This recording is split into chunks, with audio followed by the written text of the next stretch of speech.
Assalamualaikum warahmatullahi wabarakatuh. Waalaikumsalam warahmatullahi wabarakatuh.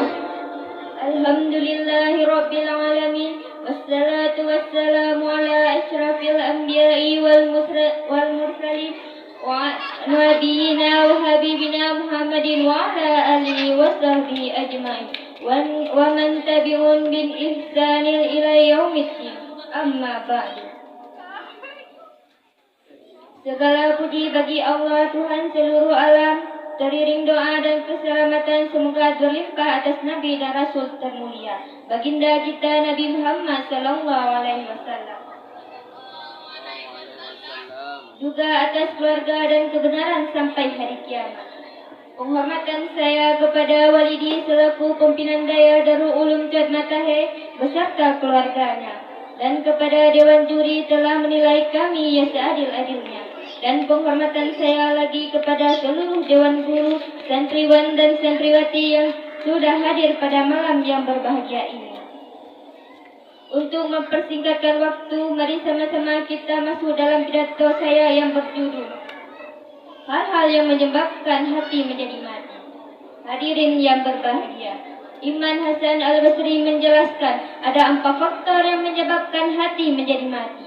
Tidak ada lagi getaran yang mengantarkan doa ke aras sehingga Allah pun berpaling. Yang pertama, araftumul waha walam tu'tuhu haqqu. Kamu kenal Allah, tetapi hanya dan kewajibanmu untuk disembah enggak pernah engkau laksanakan. Bagaimana hati tidak menjadi mati? Kenal siapa yang menciptakan alam semesta, siapa yang menciptakan langit, siapa yang menciptakan gunung, laut, siapa yang mengatur segala sesuatu. Salat atau tidak tergantung kebutuhan. Janganlah pengenalan kepada Allah tidak diiringi dengan pendekatan kita kepada Allah. Logika saja kalau mau dikenal. Dengan presiden ikuti peraturan yang dibuat oleh protokolnya presiden.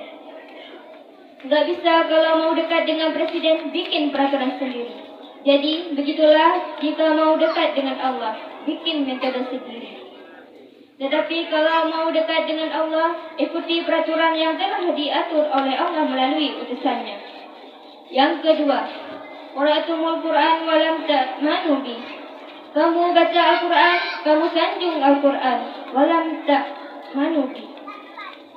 Tetapi isi agamanya enggak pernah kamu laksanakan. Tapi isi ajarannya sering malah diinjak-injak. Bukankah kita hidup di satu zaman di mana tuntunan sudah menjadi tontonan dan tontonan sering dianggap tuntunan? Bukankah kita hidup di masa di mana orang yang jujur dikhianati dan pengkhianat malah diberi amanah? Bukankah zaman ini sudah terjadi pergeseran nilai yang sedemikian rupa? Kita baca Al-Quran tetapi isinya dan ajarannya enggak pernah kita laksanakan. Bahkan nyaris sering kita injak-injak. Hati jadi mati sama dengan kalau dikirimi surat oleh orang yang kita kagum-kagumi. Pasti kita baca surat itu dan diceritakan kepada orang-orang bahwa kita dikirimi surat oleh orang yang kita kagum-kagumi. Tetapi perintah yang ada di dalam surat itu tidak pernah kamu kerjakan. Begitu pula Al-Quran yang diturunkan kepada kita. Kamu baca Al-Quran tetapi isinya enggak pernah kamu amalkan. Bagaimana hati tidak akan menjadi mati? Yang ketiga, aqultu ni'mata rabbikum walam tasikuruma. Kamu makan nikmat Tuhanmu tetapi tidak pernah engkau bersyukur. Sejak kita bangun tidur sampai kita tidur kembali, bahkan tidur itu pun nikmat Allah. Tetapi Allah cuma minta syukuri nikmat itu. Kalau orang itu diberikan harta oleh Allah, mulutnya tidak pernah berhenti Alhamdulillah. Sebab orang itu bersyukur. Karena orang bersyukur, Allah memberikan harta kepada apa yang menghendaki dengan menggunakan harta ini.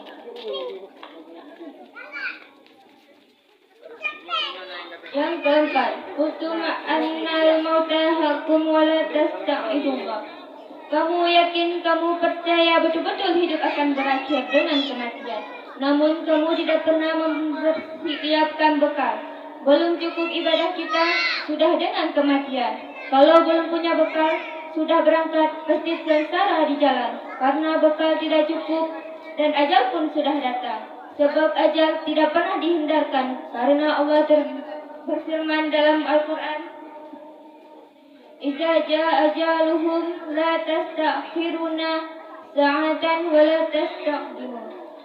Apabila telah datang ajal mereka itu, tidak dapat ditakdirkan satu saat pun dan tidak pula didahulukan. Hadirin yang berbahagia, adapun kesimpulan dari syarahan singkat tersebut, ada 4 faktor yang menyebabkan hati menjadi mati. Yang pertama sampai yang keempat. Kalau ada yang keempat ini sudah ada dalam hati kita, maka obatilah dengan 5 perkara. Pertama, membaca Al-Quran dan maknanya. Kedua, mendirikan sholat malam. Ketiga, berkumpul dengan orang yang saleh. Keempat, memperbanyak puasa. Kelima, memperbanyaklah zikir pada malam. Hanya ini yang dapat saya sampaikan. Lebih dan kurang saya mohon maaf. Wabillahi taufiq wal hidayah. Assalamualaikum warahmatullahi wabarakatuh. Waalaikumsalam warahmatullahi wabarakatuh. Ya, tepuk tangan yang meriah untuk peserta yang barusan tampil.